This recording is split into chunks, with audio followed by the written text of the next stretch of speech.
The discovery. Captain Jyn pressed his face against the observation deck's massive viewport, watching the stars blur past in streams of silver light.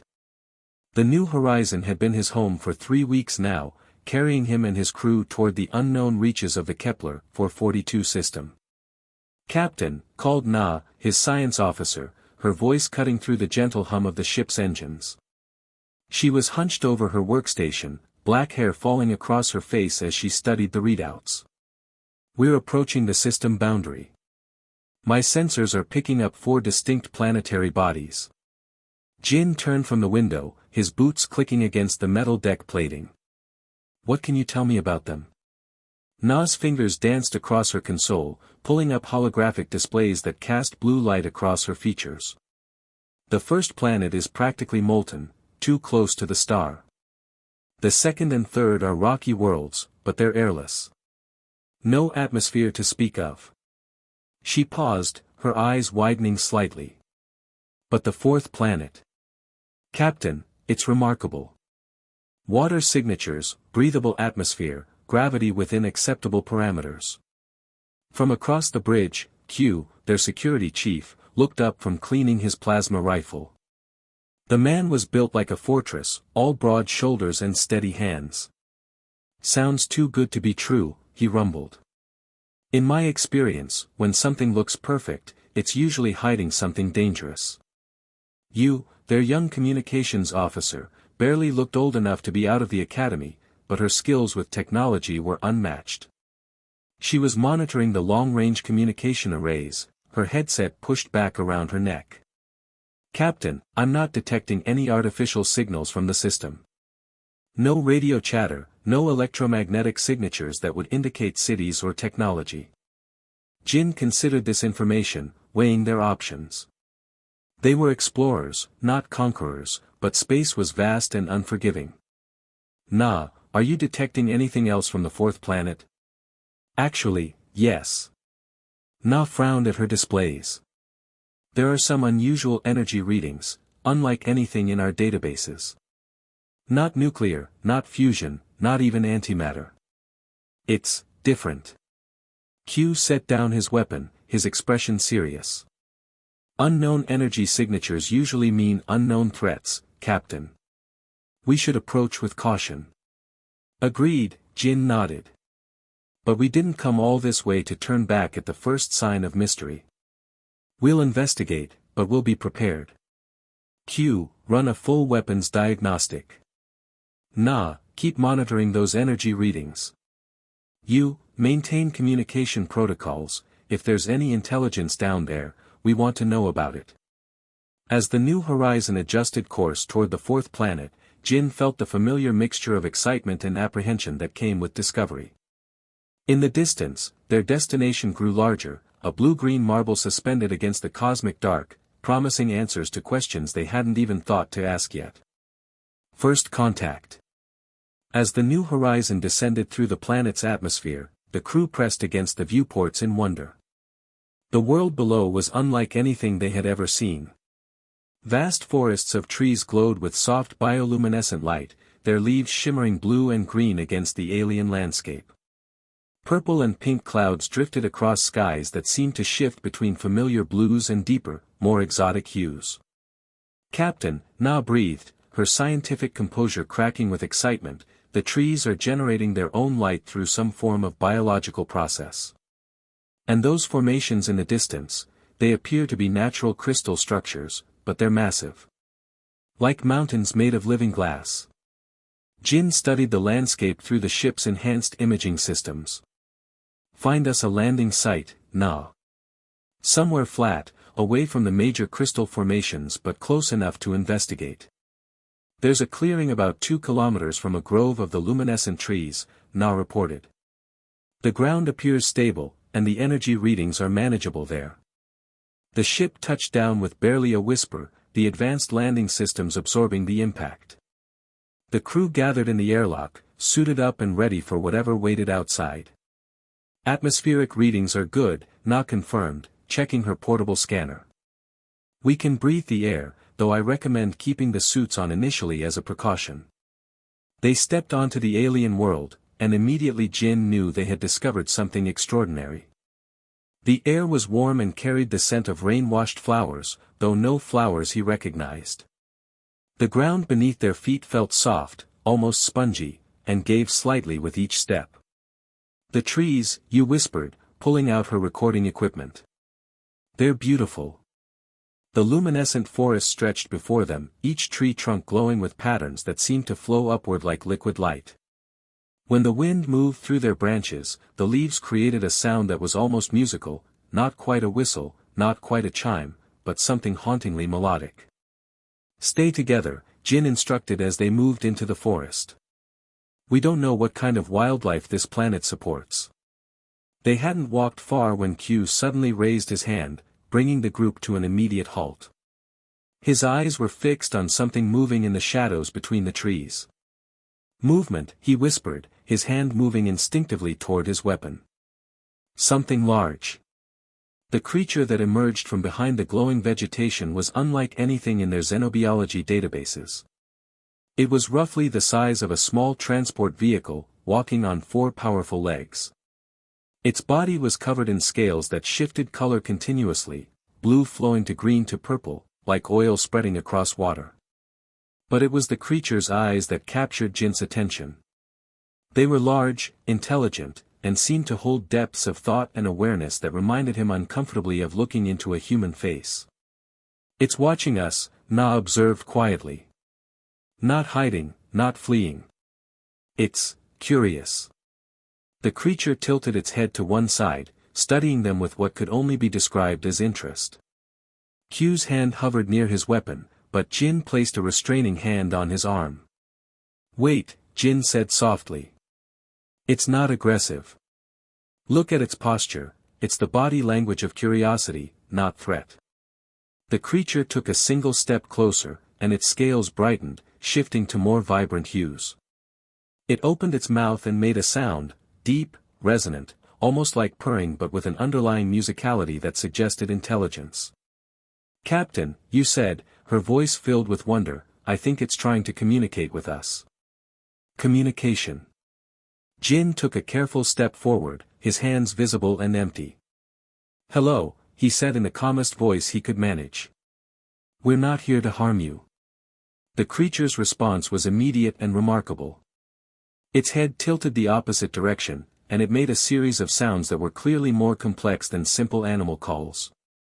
The tones rose and fell in patterns, almost like a song, but with an underlying structure that suggested meaning. You frantically pulled out her linguistic analysis equipment, her eyes wide with excitement. "Captain, you need to hear this. The vocalizations have definite patterns, syntax, rhythm, tonal variations. This isn't random. It's language." Na aimed her biological scanner at the creature, and her readings were equally astounding. "Jyn, the neural activity in this being's brain is extraordinary. The complexity rivals human cognition, possibly exceeds it." The creature seemed to sense the scanning device and looked directly at Na. For a moment, the scales on its body shifted to a deep blue, and Na gasped. "What is it?" Jyn asked. I felt something," Na stammered. "Like a presence in my mind. Not invasive, just aware. It was trying to understand what I was doing." Q shifted nervously, but kept his weapon lowered. "Captain, are we dealing with telepathic abilities here?" Before Jyn could respond, the creature made another series of sounds, and this time, images flashed briefly in all their minds, not words, but concepts.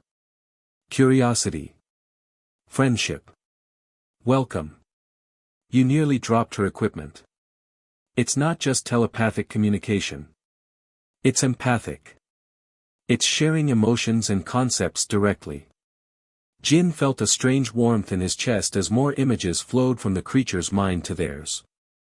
Pictures of the glowing forest, of other beings like itself, of crystal cities hidden among the luminescent trees. And threaded through it all was a sense of loneliness that was both profound and heartbreaking.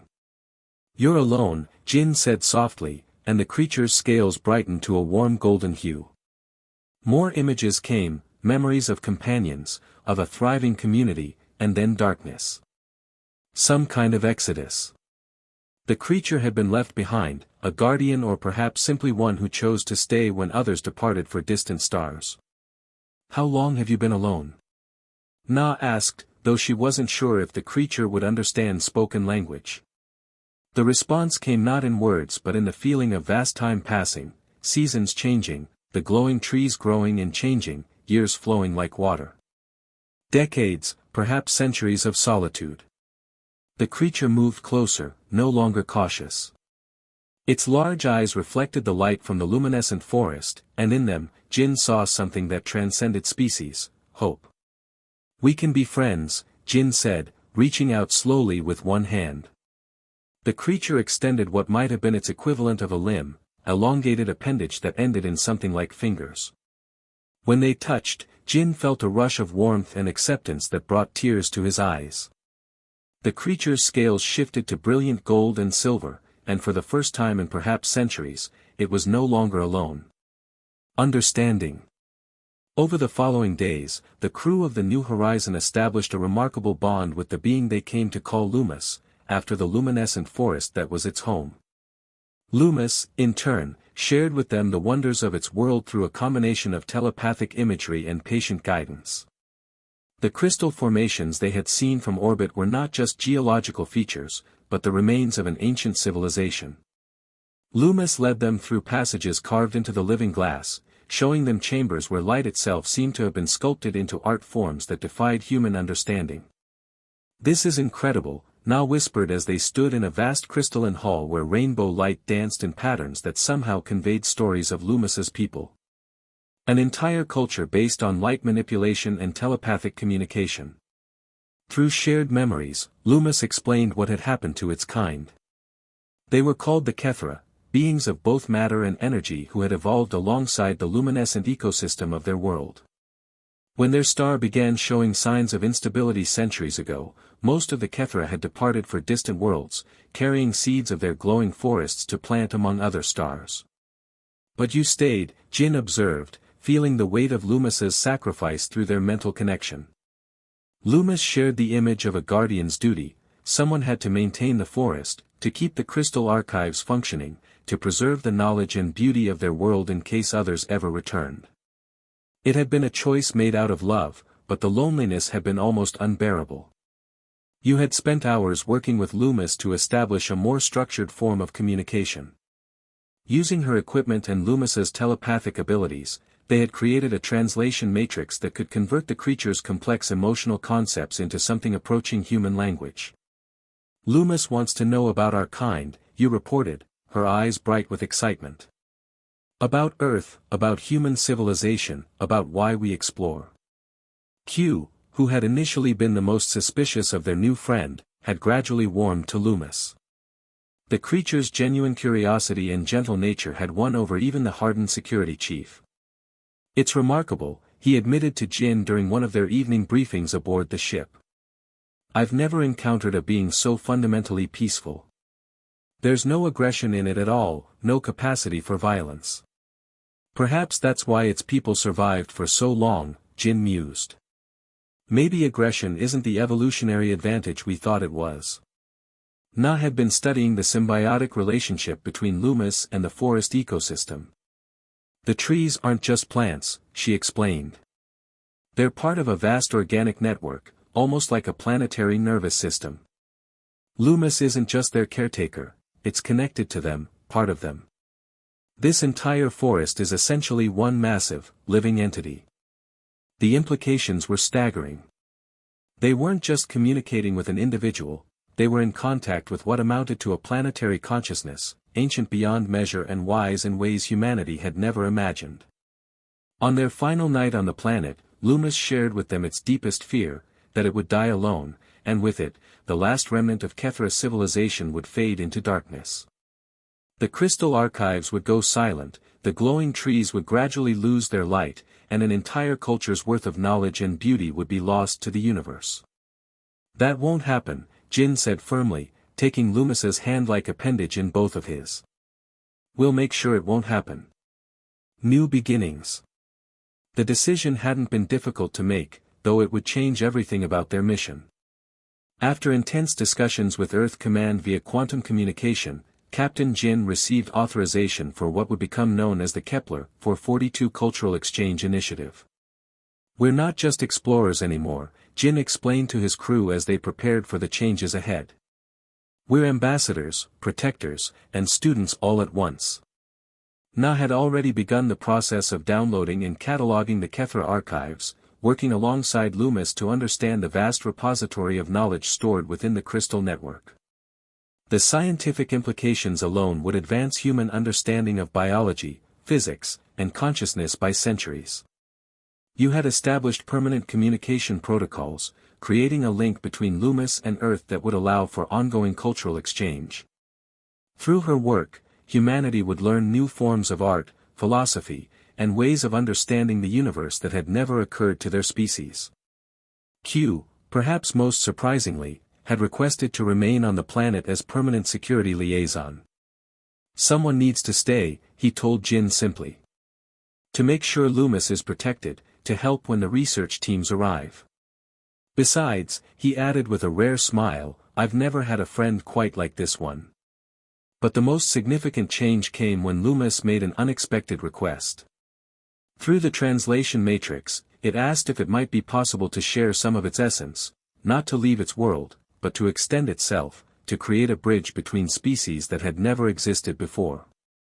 Working with Na's biological expertise and use communication technology, they developed something unprecedented, a neural interface that would allow human volunteers to temporarily share consciousness with Loomis and, through it, with the living forest network.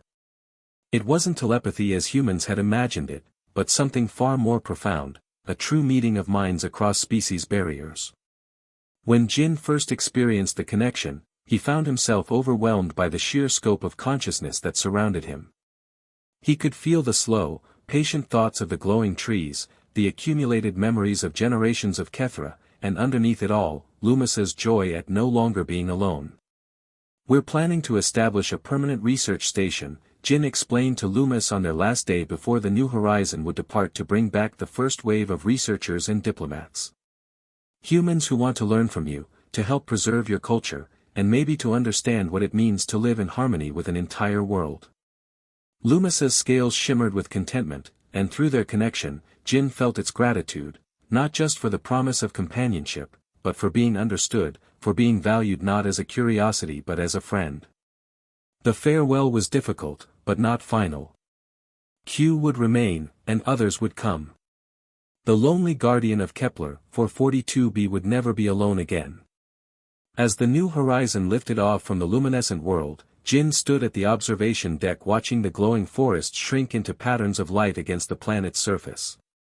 They had come seeking new worlds and had found something far more valuable, proof that consciousness, friendship, and understanding could transcend the vast differences between species. In the months that followed, the Kepler 442 system became humanity's first true interstellar diplomatic post. Scientists, artists, philosophers, and diplomats made the journey to learn from Loomis and the Kethra archives. In return, they shared human culture, music, literature, and dreams.